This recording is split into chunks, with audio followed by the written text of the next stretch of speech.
It appears to me that the point is straightforward prediction of an imminent persecution by the Emperor Domitian. And there are various stories, like he supposedly tried to put Apollonius of Tyana to death.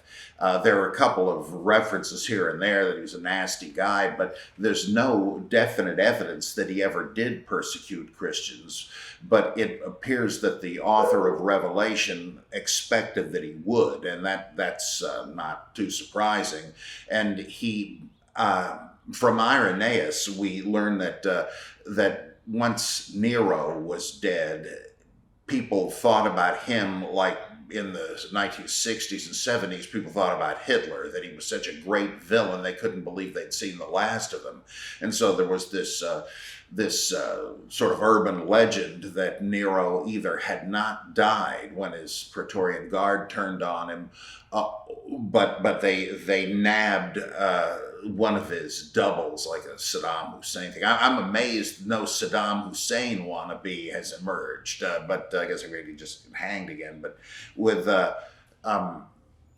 Nero, they figured either he hadn't been killed or he had been, but would rise from the dead and return to Rome at the head of the Parthian army across the Euphrates, because that was their big enemy, the Romans versus the Parthians. And he thought that he would lead the Parthian cavalry across the Euphrates to destroy Rome in revenge.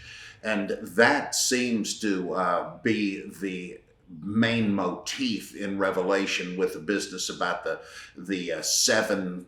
10 kings, and the 10th is one of the 7 and all that. Well, Domitian would have been the emperor on the throne, but he would have been interpreted as the returned Nero, whether literally or figuratively. Like, is John the Baptist actually supposed to be Elijah again, or does he just correspond to him, that kind of thing? And the book of Revelation seems to buy into that, and that's why the mark of the beast, 666, is that number. They had this number cipher thing, each letter equals a number, because they use the same figures in both. And 666 is the number equivalent of Neron Caesar. And then some manuscripts have 616, which only makes the identification more solid, because that's just Nero Caesar. Without the end, you could write it either way. So they thought, it seems, Domitian was this return of Nero. I don't think they said it was prophesied in the Bible, but they accepted this popular prophecy. This is why we have the beast with all the heads, who's really Leviathan from the Old Testament. One of the heads had a mortal wound but was healed. That's Nero, dead, but he's back. The Euphrates dries up, and the millions of locusts or whatever come over, and they're described in such a way they're clearly supposed to be Parthian cavalry. Their hair, as the hair of women, must be the horsehair crests of the Parthian helmets, and so on down the line, the breastplates and so on. So the author of Revelation, whoever he was, it says John, but of course there were loads of guys named John, and all apocalypses tend to be pseudonymous, so probably wasn't somebody named John even. But this writer thought that this was all about to happen, and it would be the persecution of Domitian that would be the first wave of the Great Tribulation. This would last for 3.5 years, and then Christ would return, and you'd have the Battle of Armageddon, et cetera, et cetera. And of course, it couldn't make it worse for literalists, because it's Jesus revealing the future to the author repeatedly says, these are the things which must soon come to pass. Behold, I am coming quickly, and so forth. And you just can't get around that by saying, well, maybe he meant any old time I might be there. No, it's you're just rewriting it. And so in classic literal terms, the book of Revelation is just a false prophecy, a failed prediction. But of course, that's to write it off, is because of that, is just to play the same fundamentalist game. to say it's got to be an actual predictive prophecy. And if it's not a genuine one, well, it might as well be a psychic friends network. It's just bunk. But that's really a mistake, because as a piece of literature, the book of Revelation is just terrific. The various scenes that explode one after the other, and the poetry in it, even though it's written in crude Greek, it really has a great impact. And it's two other things about Revelation that are important to understand it. It's heavily permeated with ancient astrology. A whole lot of the references have to do with that. The 24 elders in heaven, that has to do with different stars, the decans, whatever the heck that is. A great book on this is Bruce J. Molina's The Genre and Message of the Book of Revelation. It's just startling, the incredible amount. I mean, the dragon pursuing the virgin was the crown of stars. That's been pretty obvious. That's Draco appearing on the horizon after Virgo does, and thus seeming to pursue her. But there's loads more of it in there. There's also Greek mythology thrown in, and here and there. It even mentions Hades as a god of the underworld and so forth. So astrology is extremely important in it, or astronomy, the same thing back then. It seems not to be a real account of visions. I mean, I know people have visions. That's not something you would need to feel obliged to debunk. I mean, sure, people have visions all the time. But this seems to be like most of these apocalypses, and there were loads of them: 4th Ezra, 2nd and 3rd Baruch, Elijah, Zephaniah, just loads of them. These were not accounts of visions. You can tell they're literary compositions, especially since the book of Revelation is heavily and obviously dependent on Ezekiel, Daniel, and Zechariah, others too, but a lot of stuff just comes right out of there, just creatively reshuffled. It's really fascinating, but it isn't just what it says it is. That's just a literary pose. And we don't know if the ancients understood that or not. It doesn't really matter, though, but it's not a fraud. It's a type of... like, in a way, I'd say even the Book of Mormon isn't exactly a fraud. It's just part of the premise of writing a new scripture. You just have to understand the genre conventions. And because a bunch of books of the Bible are that way. And the book of Deuteronomy, yeah, Moses said this stuff. It's transparently obvious that he didn't. And who knows if they even meant that to be taken seriously. But anyhow, the book of Revelation is just... immensely fascinating, and I think mostly understood. There's this misconception, nobody knows what Revelation. That's not true. I mean, we got enough apocalypses to understand how the genre and the symbolism works, and I think most of it's pretty apparent. I think it does attest a belief in the imminent end of the world, because if you were just trying to be artistic, you could just leave it at saying this will happen one day. But all this urgency, that implies that they really did think so. And of course, there's loads of other references in the New Testament to predicting the end of the world and then having to go back and redo it, like Harold Camping did with his 2 predictions of the end of the age. And that's what's so embarrassing about it.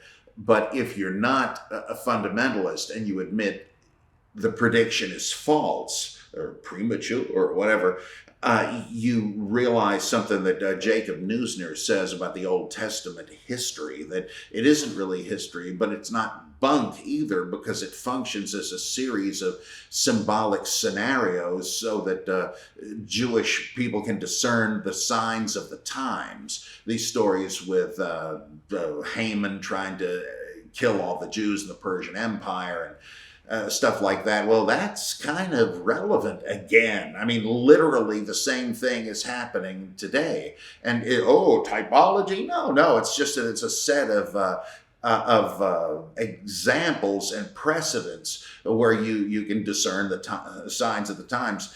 Some people wrote books during World War II saying that Hitler was literally the Antichrist. Well, not in the sense that the world would have ended when the Allies defeated him, but he was the Antichrist, as any idiot can see. He started persecuting the chosen people. He's a monster, etc. What else can you call him? And there have been plenty of other ones like that. I think I heard Jerry Brown say this in a rare moment of lucidity in some interview, where he said, without these mythological images, you can't really say what you have to say about certain things. Like when people are rightly suspicious of government and corporate power and religious institutions. This is what it is referring to in the Bible, where it speaks of the principalities and powers and the fallen sons of God who rule the world, and that one day their rule will come to an end and so on. But this is a very sophisticated understanding of supra-personal entities that don't reduce to one particular bad guy. And so they had a lively sense that, yeah, there are these forces we're up against that no one guy repenting could change. And that's why it seems like that's part of the apocalyptic worldview, that the world lies in the grasp of the evil one, it says in 1 John.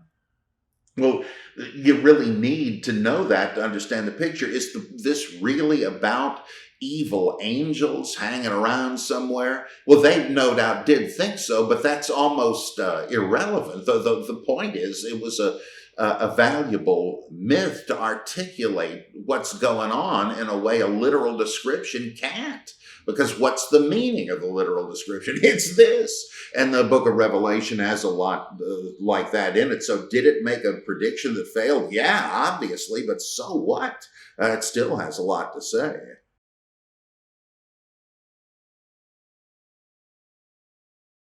That's a very strong reading of it, and I think if there was a historical Jesus, that's probably the real story.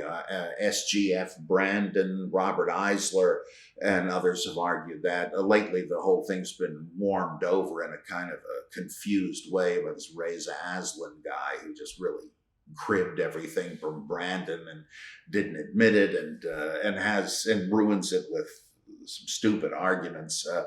And let's see, there are these things that could be construed as loose ends they forgot to tie up as Christians became more apolitical and sought to bury the political past because it was too late now and they didn't want to get persecuted. That makes a lot of sense of a lot of things, big and small, like when Jesus is crucified as a rebel would-be king. Was that just a setup? Was that just a false accusation? Like when people said George Bush was at the steering wheel of the plane that smashed into the top. Get out of here!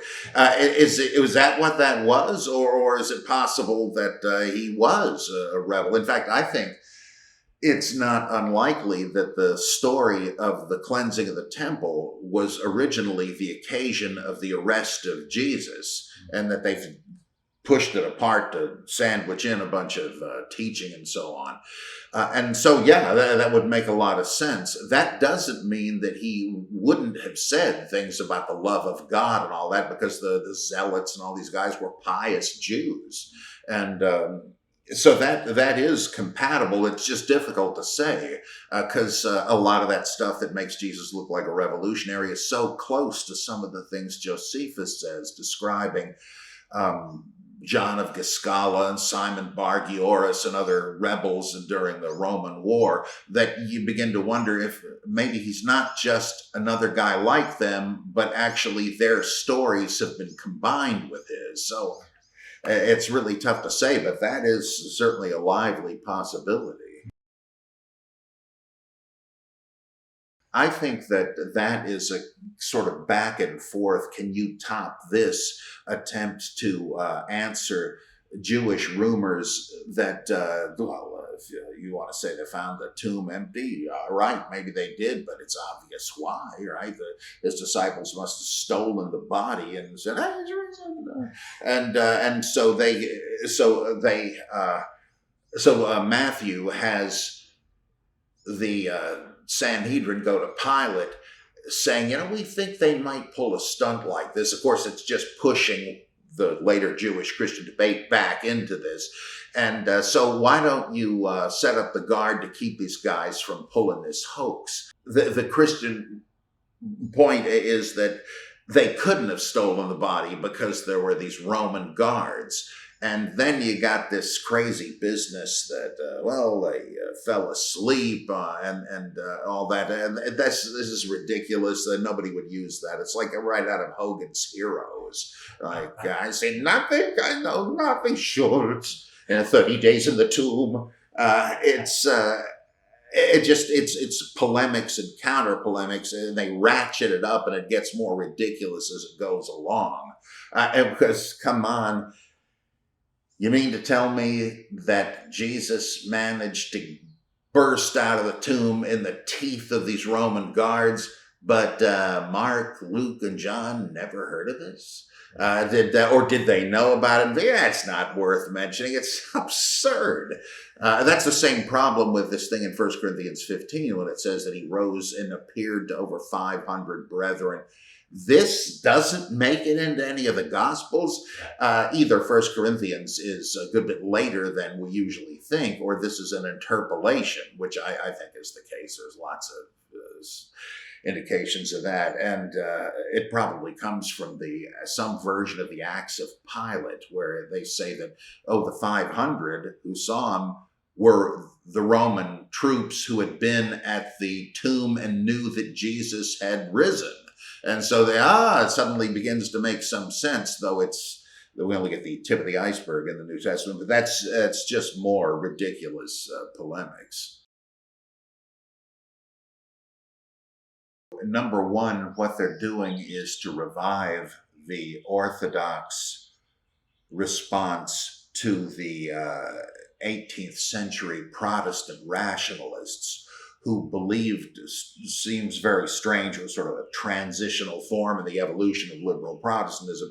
They believed that the Bible was all written by eyewitnesses, and they only thought this because they didn't believe in miracles, being rationalists. And so they said, we can't believe the Bible is an inspired document and therefore infallible, but we do want to believe the stuff it says happened really occurred. So how could that be? Well, maybe it was all written by eyewitnesses. That's the origin of this whole apologetic argument. Eyewitnesses, if there were any, that would explain it. Not that there's any reason to think so. So he is assuming, as these 18th century Orthodox Protestants did, that their opponents, the Protestant rationalists, agreed that the gospel stories leading up to this were all true. And actually, the rationalists said the resurrection appearance stories were true too. But since there are no miracles, Jesus survived the crucifixion and revived in the tomb. So they were actually doing a kind of apologetics for the accuracy of the Bible. But of course, the Orthodox Protestants hated the idea that there were no miracles. And so that's the original context of the kind of debate Craig engages in. He says, now we all know there's certain fundamental facts in these stories.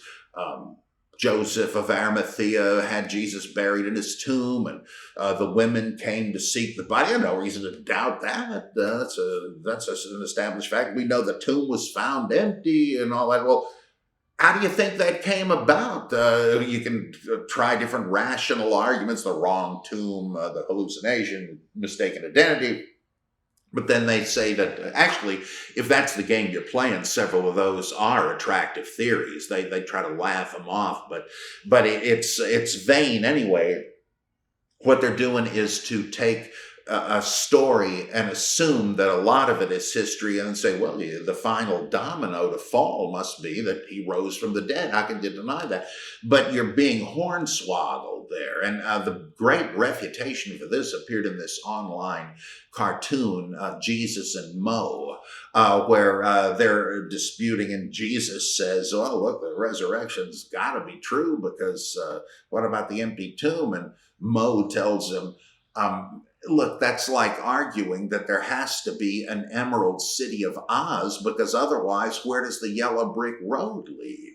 Yeah, the whole thing is a story, and it's the pattern of the darkness before the dawn. Nobody's telling a story where he's buried and that's it, too bad, what a guy. The whole thing is engineered to lead to this conclusion as a story. There's no particular reason to think there's some historical residue in these other things, and nobody does, unless you can whistle up somebody from the 18th century and bring him back. A big deal in reconstructing Old Testament, well, I should say ancient Israelite theology and history, is the role of the Deuteronomic reform. We read in Second Kings, I guess, that in the time of Josiah, Hilkiah the priest and some cronies found the book of the law in the temple underneath some old Sunday school ledgers and stuff, and they brought it to it had been neglected for so long, hence the lapsing into pagan apostasy and so forth. And so they brought it to the king, Josiah, and said, you might want to take a look at this. And it's apparently the core of the book of Deuteronomy, which levels all kinds of curses at the people if they go into idolatry and stuff. And so the King Josiah has this read to him. He says, oh boy, are we in big trouble. We've been doing all the stuff God said not to do. We better try to change things fast. And so they closed down the chapels of the other gods and the Jerusalem temple and shut down the high places, the hilltop altars, and so on. And God gives them a reprieve. He said, you've been zealous about this, but there's too much water under the bridge, so Judah is going to pay for this, but I'll wait till you're dead. You won't have to undergo it. And they do. Well, scholars for a long time have thought that this is like Joseph Smith discovering the Book of Mormon, that it was written at the time, and that this was the Deuteronomic Reformation. Well, people like Margaret Barker, who's just an amazingly imaginative and omniscient Old Testament scholar, she says that there was and others do too, but that this was the point where Judaism became Judaism, where it became monotheistic. It had been polytheistic, and the temple in Jerusalem became the center. All worship was restricted there, and a whole lot of ancient elements were just suppressed. They continued on a popular level and reappeared in Christianity and Gnosticism. But this is where we got what became Orthodox Judaism. Well, I think that's correct, but I think that there's reason to think this happened much later. I mean, even on her reading, the Josiah thing is partly fiction, but she thinks it happened back there in the 6th century. I think that the Deuteronomic reform that changed the face of Judaism happened in the mid-2nd century BC or BCE, whatever, and that the only Zitzim Laban, the only historical context that makes sense to me is after the Hasmonean or the Maccabean revolt against the Seleucid Syrians, and they got the control of the temple again, and so on. I think that that's when Judaism changed, and that the old motifs survived among the Zadokites, the people that had been the priests before the Hasmoneans took over as priest kings. They were priests too, but not Zadokites. And when the Zadokites left and formed the Dead Sea Scrolls monastery and stuff, from their documents, we see that they have a wild universe of angels and other beings called gods, like Melchizedek is called God and so forth. And I think that's when it happened, so that it was very late in the day that we have what we now know as Judaism. And that kind of surprised me, linking that together, that it had been polytheistic and so forth for a long time, and never really until, I guess, the Roman destruction of Jerusalem did it change, since the competing types of Judaism were destroyed then. So that's a major revelation to me.